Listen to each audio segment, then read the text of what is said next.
कहानी की शुरुआत में हमें एक सुनसान रोड पर गाड़ी चलती हुई दिखाई देती है और उसी रोड पर एक और गाड़ी रुकी हुई थी। उस गाड़ी के अंदर एक लड़की जैंग बैठी थी। वो अपने मंगेतर किम से बात कर रही थी, जो नेशनल इंटेलिजेंस सर्विस का एजेंट है। वो अभी भी अपनी ड्यूटी पर था, इसलिए किम मजबूरन उसे मना कर देता है कि मैं अभी वहाँ नहीं आ सकता। जैंग उसे बताती है कि मैं यहाँ सुनसान जगह पर फंस चुकी हूँ और मेरे आसपास दूर दूर तक किसी का नामो निशान तक नहीं है। किम उससे कहता है कि मैंने एक टो ट्रक तुम्हारे पास भिजवा दिया है, वो कुछ ही देर में आने वाला है। वो उसे गाड़ी से बाहर निकलने से मना करता है और गाड़ी के सब दरवाजे बंद रखने के लिए कहता है। इसी दौरान वहाँ एक अजनबी आदमी आता है। वो उसकी मदद करने के लिए कहता है, लेकिन जैंग उसे मना कर देती है और कहती है कि कुछ ही देर में टॉ ट्रक मेरी मदद के लिए आ रहा है, इसीलिए वो चला जाता है। लेकिन काफी देर तक उस आदमी की गाड़ी वहाँ से हिली तक नहीं। ये देखकर उसके अंदर एक डर सा बैठ जाता है, इसलिए वो अपनी गाड़ी स्टार्ट करने लगती है। लेकिन इससे पहले कि वो गाड़ी स्टार्ट करती, तभी वही आदमी उसकी गाड़ी का शीशा तोड़कर उसके सर पर लगातार हथौड़े से मारता है, जिससे वो वहीं पर बेहोश हो जाती है। वो आदमी उसे बेरहमी से घसीटता हुआ वहाँ से ले जाता है। जब जैंग को होश आता है तब उसे पता चलता है कि ये आदमी उसकी जान लेने वाला है। और यहाँ हमें पता चलता है कि ये कोई आम आदमी नहीं है,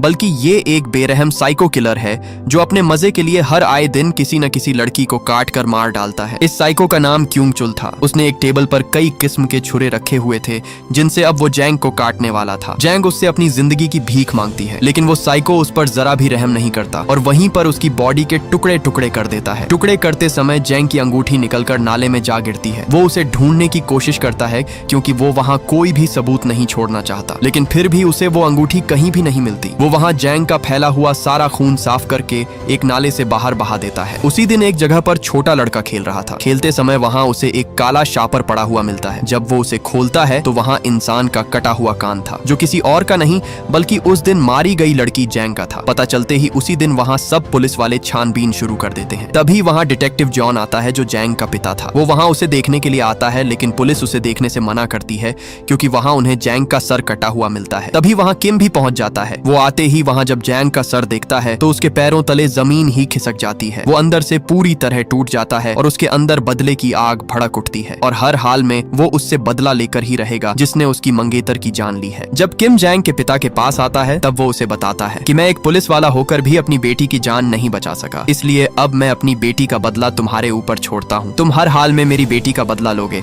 नहीं तो मैं अपनी पूरी जिंदगी खुद को माफ नहीं कर पाऊंगा। इसलिए उसी दिन किम अपने बॉस से पूरे 2 हफ्ते की छुट्टी ले लेता है, ताकि वो उसे तड़पा तड़पा कर मार सके, जिसने उसकी मंगेतर की जान ली। वो अपने साथी से एक डिवाइस लेता है, जिससे आवाज और लोकेशन ट्रैक होती है। पुलिस भी अपनी इन्वेस्टिगेशन करके उसे 4 साइको किलर की लिस्ट देती है। ये सब वो लोग थे जो पहले से ही साइको किलर की लिस्ट में शामिल थे। यहाँ किम इन चारों में से हर एक के अड्डे पर जाकर छापा मारेगा, ताकि उसे पता चल सके कि उसकी मंगेतर का कौन कातिल था। उसी रात किम पहले साइको के घर के अंदर घुस जाता है। अंदर आते ही वो उसे बुरी तरह पीट डालता है। किम उसे बांधकर अपनी मंगेतर की गाड़ी की तस्वीर दिखाता है और उससे उसके बारे में पता करता है, लेकिन वो साइको आगे से साफ साफ मना कर देता है कि मैंने इस गाड़ी को आज तक कहीं नहीं देखा। इसलिए किम उसे छोड़कर वहां से चला जाता है और दूसरे किलर का पीछा करने लगता है। वो किलर एक बाइक पर जा रहा था। यहाँ मौके पर ही किम उसकी बाइक को ठोक देता है। इससे पहले कि वो उस पर हमला करता, उससे पहले ही किम उसकी धुलाई कर देता है। किम मोबाइल से उसकी तस्वीर मैच करता है, लेकिन बदकिस्मती से ये एक आम शहरी था। ये वो साइको था ही नहीं जिसे वह ढूंढ रहा है। इसके बाद किम घर आकर तीसरे साइको की तस्वीर देखता है। उसमें उसके चेहरे पर साफ गुस्सा और खौफ दिखाई दे रहा था। इधर वही साइको चुल दोबारा से अपने शिकार के लिए आ चुका था। इस बार भी वो एक लड़की के पास आकर रुकता है, जो अकेली स्टॉप पर खड़ी हुई थी। चुल उससे कहता है कि तुम मेरे साथ चल सकती हो, मैं तुम्हें आगे तक छोड़ दूंगा। आगे से वो लड़की मना कर देती है, लेकिन जैसे तैसे करके चुल उसे अपने काबू में कर लेता है और वो लड़की उसकी गाड़ी में बैठ जाती है। वो लड़की उससे बात करती है, लेकिन चुल के चेहरे पर अजीब सा खौफ बढ़ जाता है, जैसे वो अभी ही उसकी जान लेने वाला हो। इससे पहले वो लड़की वहाँ से भाग पाती, चुल एक सुनसान जगह पर आकर गाड़ी को रोक देता है और अपनी गाड़ी से एक लोहा निकालकर लगातार उसके सर पर दे मारता है और वो लड़की वहीं पर मारी जाती है। इधर किम चुल के घर तक पहुंच जाता है, लेकिन वहाँ उसे चुल नहीं मिलता। किम उसके माँ बाप से मिलता है। किम उन्हें चुल की तस्वीर दिखाता है, जिसे देखकर उसकी माँ उसे बताती है कि ये हमारा बेटा चुल है, लेकिन अब हमारा उससे कोई ताल्लुक नहीं, क्योंकि उसकी बीवी मर चुकी है और उसने अपने बेटे को भी छोड़ दिया है। किम उसकी माँ से उसका पता पूछता है, लेकिन उसकी माँ उससे कहती है कि मुझे उसके बारे में कुछ भी पता नहीं है। चुल की माँ उसके बेटे की तरफ इशारा करके बताती है कि चुल का पता सिर्फ उसका बेटा ही जानता है। किम चुल के बेटे के पास आकर उसके बारे में पूछता है और वो आगे से उसे सब कुछ बता देता है। किम सीधे चुल के ठिकाने पर आता है। आते ही वहाँ वो उस घर की छानबीन शुरू कर देता है। छानबीन करते करते उसे घर के अंदर लड़कियों के बहुत सारे पर्स मिलते हैं। उसे ये देखकर यकीन हो जाता है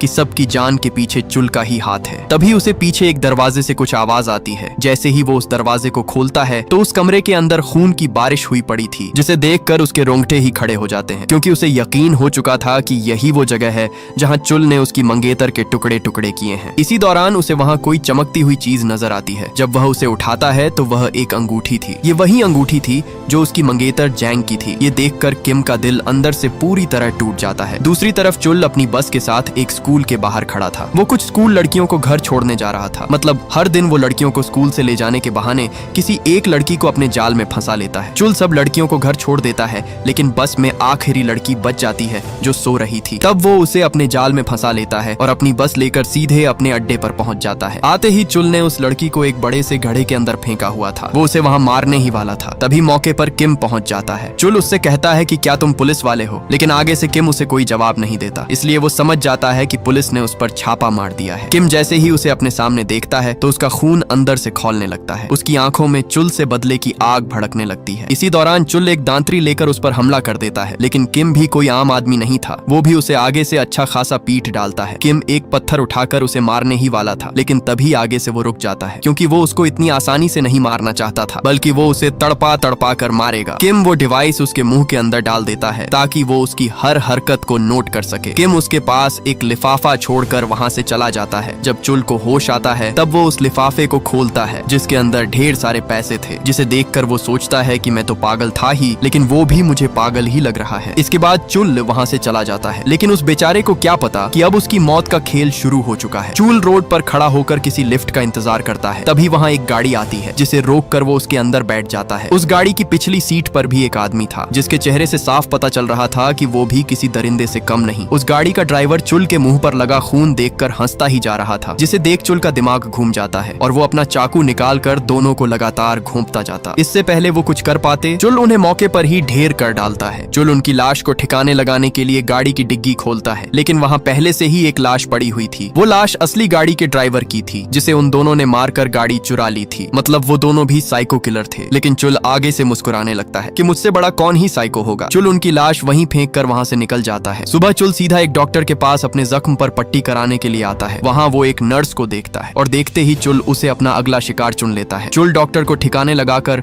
उस नर्स का काम तमाम करने के लिए तैयार हो जाता है, लेकिन इससे पहले वो उसका काम तमाम करता वहाँ किम पहुंच जाता है। किम वहाँ आते ही उसे बुरी तरह पीट डालता है। किम एक कील लेकर सीधा उसके पैर के अंदर घुसा देता है, जिससे चुल बुरी तरह तड़पने लगता है और किम भी यही चाहता था कि वो तड़प तड़प कर ही मरे। किम उसे कहता है कि ये तो बस शुरुआत है। जैसे तुमने मेरी होने वाली बीवी को मारा है, वैसे ही मैं तुम्हारे टुकड़े टुकड़े करके मारूंगा। किम उसे एक जगह छोड़कर वहाँ से चला जाता है। किम जब अपने ससुर से बात करता है तो उसका ससुर उसे कहता है कि अब उसका पीछा छोड़ दो और उसे पुलिस के हवाले कर दो। दरअसल उसके ससुर को डर था कि कहीं किम को कुछ हो ना जाए। उसका ससुर कहता है, पुलिस को लगता है कि तुम खुद उस साइको के पीछे पड़े हुए हो, इसलिए हमें उसे पुलिस के हवाले कर देना चाहिए। लेकिन किम भी अपना बदला लेकर ही रहेगा, क्योंकि उसने खुद से वादा किया है कि वो उस साइको को तड़पा तड़पा कर मारेगा और अपनी होने वाली बीवी का बदला लेगा। इधर वो चुल जख्मी हालत में सीधा अपने एक दोस्त के पास पहुंचता है, जो वहाँ रखा कुछ सामान आग में जला रहा था। वो आग में कुछ कपड़े और एक सूटकेस फेंक देता है। मतलब कि वो भी एक साइको किलर है जो वहाँ सबूत मिटा रहा था। उसके उस साइको दोस्त का नाम सियोक था। सियोक चुल से भी ज्यादा खतरनाक दरिंदा था। चुल तो सिर्फ लड़कियों के टुकड़े करता है, लेकिन ये टुकड़े करके उनका कच्चा गोश्त खाता है। चुल उसे सब कुछ बता देता है कि मेरे पीछे एक पागल साइको हाथ धोकर पड़ा हुआ है। मैं जहाँ भी जाता हूँ मेरे पीछे आ जाता है। वो जब भी मेरे पीछे आता है मुझे कोई ना कोई दर्दनाक टॉर्चर जरूर देकर ही जाता है। चुल उसे कहता है, हमें दोनों को मिलकर उसे खत्म करना होगा, नहीं तो वो हम दोनों को मार डालेगा। सियोक आगे से कहता है कि हो ना हो वो तुम्हारे शिकार का कुछ तो लगता होगा,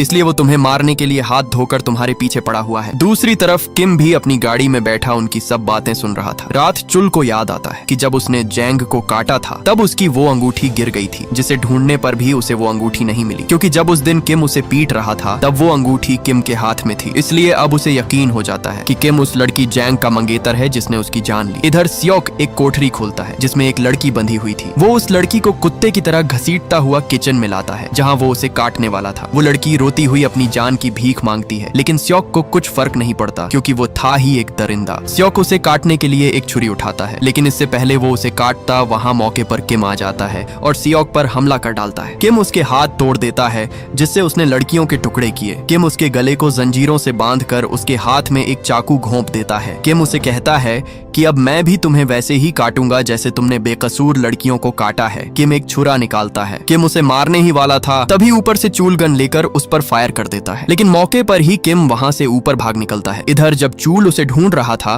तब पीछे से किम उस पर टूट पड़ता है। किम एक के बाद एक लगातार लोहे के रॉड से उसका सर कुचल डालता है। किम उस पर इतने लोहे बरसाता है कि वो लोहा बीच से टूटकर बिखर जाता है। किम उसे वहां से अपने साथ ले जाता है। अगले दिन सियोक के घर पुलिस पहुंच जाती है। वहां पहुंचते ही उन्हें पता चलता है कि किम ही खुद चूल से बदला ले रहा है। इसलिए पुलिस ऑफिसर चीफ से कहता है कि किसी भी तरह करके किम को रोकना होगा। पुलिस चीफ से उसका पता पूछता है, लेकिन चीफ उसे साफ साफ मना कर देता है कि मुझे कुछ पता नहीं कि वो कहाँ है। इधर किम चूल को अपने एक दोस्त के पास ले आता है जो डॉक्टर था। किम उस डिवाइस के बारे में डॉक्टर को बताता है, लेकिन बेहोशी का नाटक करता चूल ये सब सुन लेता है। किम चूल को बेहोशी की हालत में एक टनल में फेंक देता है। वो वहाँ से निकलकर जोर जोर से हंसने लगता है, क्योंकि उसे पता चल चुका था कि उसके पेट के अंदर डिवाइस है जिससे किम को उसके बारे में सब पता चल रहा था। इसलिए वो उसे कहने लगता है कि मुझे पता है तुम मुझे सुन रहे हो, मुझे तुम्हारे साथ खेलकर बहुत मजा आ रहा है। वो किम से कहता है कि तुमने मुझे ना मारकर बहुत बड़ी गलती कर दी है। जितना दर्द तुमने मुझे दिया है, अब मैं तुम्हें बताऊंगा कि असल दर्द होता क्या है। वो उसे कहता है कि जब मैं तेरी मंगेतर को मारने वाला था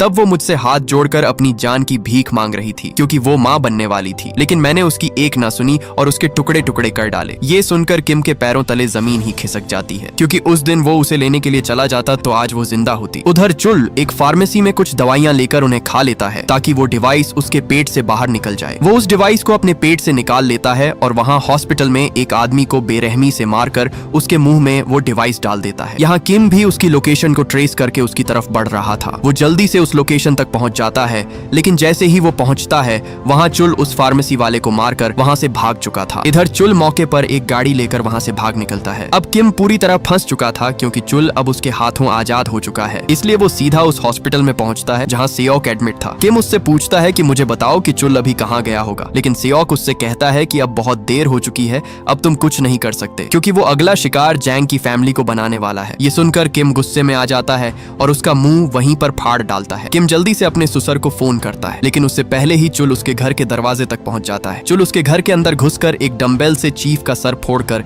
उसे जान से मार डालता है। तभी वहाँ चीफ की छोटी बेटी आ जाती है। वो घर के अंदर तोड़ फोड़ देखकर एकदम से चौंक जाती है। चुल भी उसे छुप कर देख रहा था। जैसे ही वो एक कमरे के दरवाजे के पास आती है, वहाँ चुल उस पर हमला कर देता है। यहाँ किम भी चीफ के घर पहुंच जाता है, लेकिन पुलिस उसे घर के अंदर जाने से मना करती है और वो पुलिस ऑफिसर उस पर गुस्से होकर कहता है कि अगर तुम चुल को हमारे हवाले कर देते तो आज चीफ और उसकी बेटी जिंदा होती। तुम्हारी ही वजह से कई लोगों की जान चली गई। किम जैसे ही घर के अंदर आता है, वहाँ चीफ जिंदा था। उसकी सांसें अभी भी चल रही थी। चीफ उससे आखिरी बार हाथ मिलाकर कहता है कि मैं अपने आप को माफ नहीं कर पाऊंगा, क्योंकि मैंने अपनी दोनों बेटियां खो दी हैं। ये कहते ही वो चीफ वहीं पर अपना दम तोड़ देता है। इसी दौरान उसे चुल का फोन आता है। वो उसे कहता है कि मैंने कहा था कि तूने मुझसे पंगा लेकर बहुत बड़ी गलती कर दी है। मैंने अपना बदला तुमसे ले लिया है। मैंने तुम्हारे ससुर और उसकी बेटी दोनों को उनके अंजाम तक पहुंचा दिया है और अब मैं अपने आप को पुलिस के हवाले करने जा रहा हूं ताकि तुम मुझे दोबारा से ना पकड़ सको। तभी चुल एक रोड के बीचों बीच अपनी गाड़ी रोक देता है और बाहर निकलकर खुद को सरेंडर कर देता है, लेकिन इससे पहले पुलिस आकर उसे पकड़ती वहाँ किम पहुंच जाता है और चुल को मौके पर ही अपनी गाड़ी के अंदर खींच लेता है। वो चुल को घसीटता हुआ वहाँ से भाग निकलता है। पुलिस उसे पकड़ने की बहुत कोशिश करती है, लेकिन किम उसे वहाँ से भगा कर ले जाता है। किम उसे वहाँ से लेकर